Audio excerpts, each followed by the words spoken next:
Secara historis, negara Jepang pernah mengalami beberapa pergantian sistem pemerintahan, yang dimana di awal abad hingga abad ke-19 Jepang menggunakan sistem pemerintahan yang dimana kekuasaan kaisar sebagai simbolis dan kemudian untuk kontrol politik dan pemerintahan dipegang penuh oleh para shogun atau shogunan. Shogunan adalah pemimpin tertinggi di tingkat militer di negara Jepang.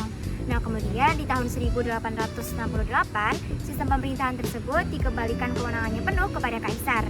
Nah, berganti lagi di tahun 1889, yang dimana kaisar memiliki kewenangan sebagai simbolis, namun juga memiliki kewenangan lebih besar dibanding parlemen, dan kemudian menggunakan sistem monarki konstitusional yang dipimpin oleh Perdana Menteri di bidang eksekutif.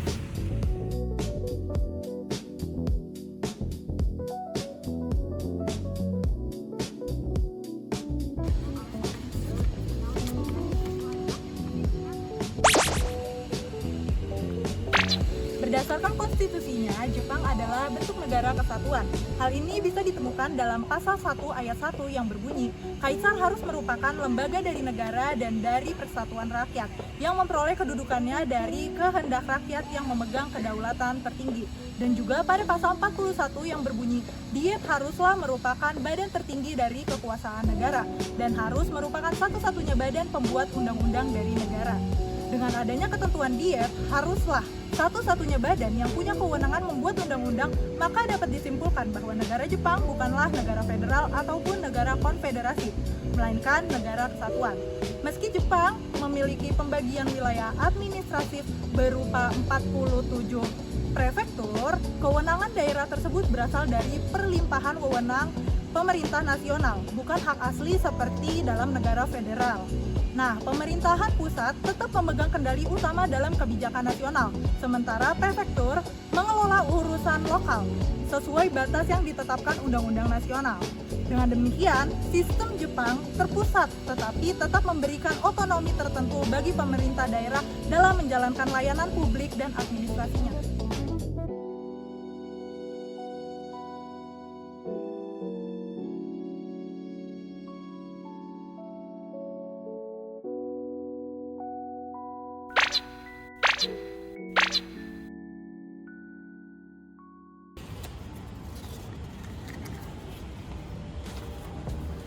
Jelaskan bentuk pemerintahan mengenai negara Jepang.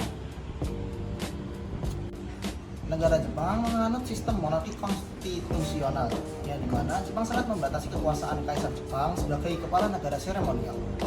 Kedudukan Kaisar Jepang diatur dalam konstitusi sebagai simbol negara dan pemersatu rakyat. Kekuasaan pemerintahan berada di tangan Perdana Menteri dan anggota terpilih parlemen, sementara kedaulatan sepenuhnya berada di tangan rakyat Jepang.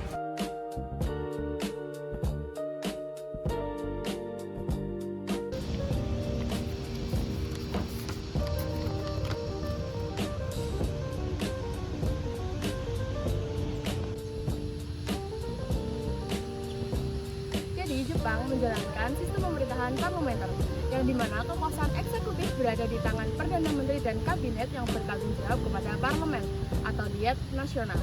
Perdana Menteri dipilih oleh parlemen, tidak secara langsung dipilih oleh rakyat, dan tugasnya yaitu untuk menentukan arah kebijakan negara dan juga untuk memimpin pemerintahan. Jika parlemen, khususnya kelas rendah, menjatuhkan mosi tidak percaya, maka kabinet harus mengundurkan diri atau memubarkan parlemen untuk pemilu baru. Parlemen Jepang terdiri dari dua kamar. Yang pertama ada Dewan Perwakilan Rakyat atau Shogun sebagai kamar rendah yang lebih kuat, dan yang kedua ada Dewan Penasihat atau Sangiin sebagai kamar tinggi yang berfungsi meninjau kembali undang-undang dan mengawasi pemerintah.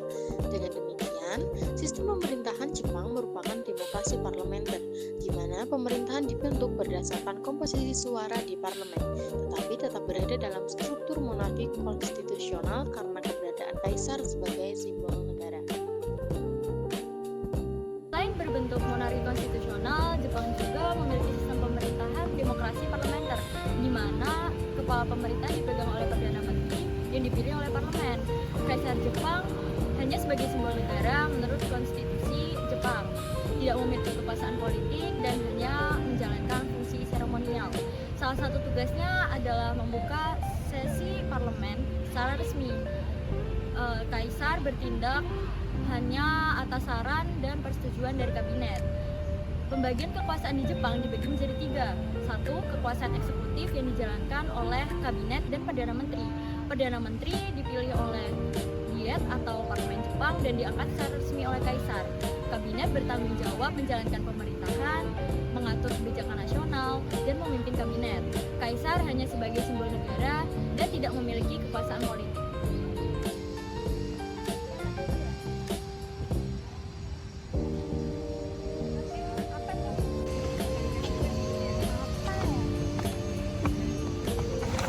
Kalau kita lagi baca apa tuh? Ini masa aku dapat kertas tulisannya jelaskan sistem pemilihan mengenai negara Jepang. Kamu tahu nggak? Oh, tentu aja dong tahu. Jadi nanti di sistem pemilihan negara Jepang itu terbagi dari 3 jenis sistem pemilihan. Oh iya. Sebelum kita jelasin apa itu sistem pemilihan negara Jepang, di kertasnya itu ada perintah dulu nih. Emang ada kamera di sini? Itu dia kameranya. Halo. Halo. Nah, jadi teman-teman, proses politik di Jepang itu dibagi menjadi 3 jenis pemilihan. Yang pertama ada pemilihan umum untuk Dewan Perwakilan Rakyat yang diadakan setiap 4 tahun sekali, kecuali untuk majelis rendah yang dibubarkan lebih awal. Yang kedua ada pemilihan untuk Dewan Penasihat yang diadakan setiap 3 tahun sekali untuk memilih setengah dari anggotanya. Dan yang terakhir ada pemilihan lokal yang diadakan setiap 4 tahun sekali untuk antar di prefektur dan munisipalitas. Pemilihan diawasi oleh Komisi Administrasi Pemilihan di setiap tingkat administratif di bawah arahan umum Dewan Manajemen Pemilihan Pusat, yakni sebuah lembaga khusus yang melekat pada Kementerian Urusan Dalam Negeri dan Komunikasi atau MIC. Usia pemilih minimum dalam sistem pemilihan non-wajib di Jepang dikurangi dari 20 tahun menjadi 18 tahun pada Juni 2016. Pemilih harus memenuhi persyaratan tinggal 3 bulan sebelum diizinkan untuk memberikan suara. Selanjutnya adalah sistem pemilihan nasional. Sistem pemilihan anggota Dewan Perwakilan Rakyat di Jepang atau Shugin menggunakan model campuran paralel atau mixed member majoritarian. Dalam sistem ini, setiap pemilih memberikan 2 suara. Suara pertama digunakan untuk memilih calon daerah pemilihan kursi tunggal atau single member district, dan yang satu lagi digunakan untuk memilih partai dalam sistem perwakilan proporsional di blok regional. Sebanyak 289 anggota dipilih melalui sistem pluralitas, yang dimana pemenang adalah calon dengan suara terbanyak, sedangkan 176 anggota lainnya dipilih melalui perwakilan proporsional dengan metode Dahoden. Karena kedua komponen tersebut berjalan secara paralel, perolehan kursi proporsional tidak dipakai untuk mengoreksi ketidakseimbangan dari pemilihan distrik, melainkan kedua hasil dijumlahkan untuk menentukan kursi partai. Jepang juga memperbolehkan pencalonan ganda, yakni seorang calon dapat maju baik di distrik maupun dalam daftar proporsional. Jika ia kalah di distrik, ia masih berpeluang terpilih lewat daftar partai dengan prioritas ditentukan oleh rasio margin kekalahan atau Seki Haritsu. Sementara itu, Dewan Penasihat atau Seigin menggunakan kombinasi sistem single non-transferable vote atau SNTV di daerah multikursi dan perwakilan proporsional daftar nasional. Anggota Seigin dipilih untuk masa jabatan 6 tahun, dan pemilihan dilakukan setiap 3 tahun untuk mengisi separuh kursi. Di tingkat daerah, pemilih memilih 1 calon, tetapi terdapat beberapa kursi yang diperebutkan. Pemenang ditentukan berdasarkan jumlah suara terbanyak sesuai jumlah kursi yang tersedia. Selain itu, kursi nasional dialokasikan melalui sistem perwakilan proporsional menggunakan metode Dahoden dengan daftar terbuka opsional, sehingga pemilih dapat memilih partai atau calon tertentu dalam daftar. Tidak seperti Sangin tidak dapat dibubarkan, sehingga masa jabatan anggotanya relatif stabil. Sejarah ketatanegaraan Jepang menunjukkan transisi signifikan dari pemerintahan feodal yang dipimpin shogun menuju sistem modern melalui restorasi Meiji tahun 1868 yang mengembalikan otoritas politik kepada kaisar dan melahirkan konstitusi Meiji 1889. Pasca Perang Dunia Kedua, Jepang memberlakukan konstitusi 1947 yang menegaskan kedaulatan rakyat, membatasi peran kaisar sebagai simbol negara, serta membangun struktur monarki konstitusional dan demokrasi parlementer.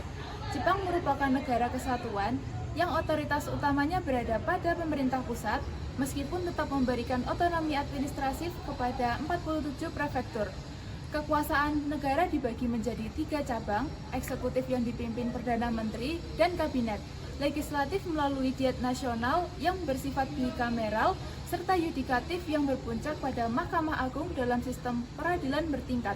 Pemilihan umum dilakukan secara berkala untuk memilih anggota legislatif nasional dan pejabat daerah. Dengan demikian, Jepang berfungsi sebagai negara kesatuan berbentuk monarki konstitusional dengan sistem pemerintahan demokrasi. Halo guys. Jadi itu saja guys yang bisa kami paparkan mengenai negara Jepang.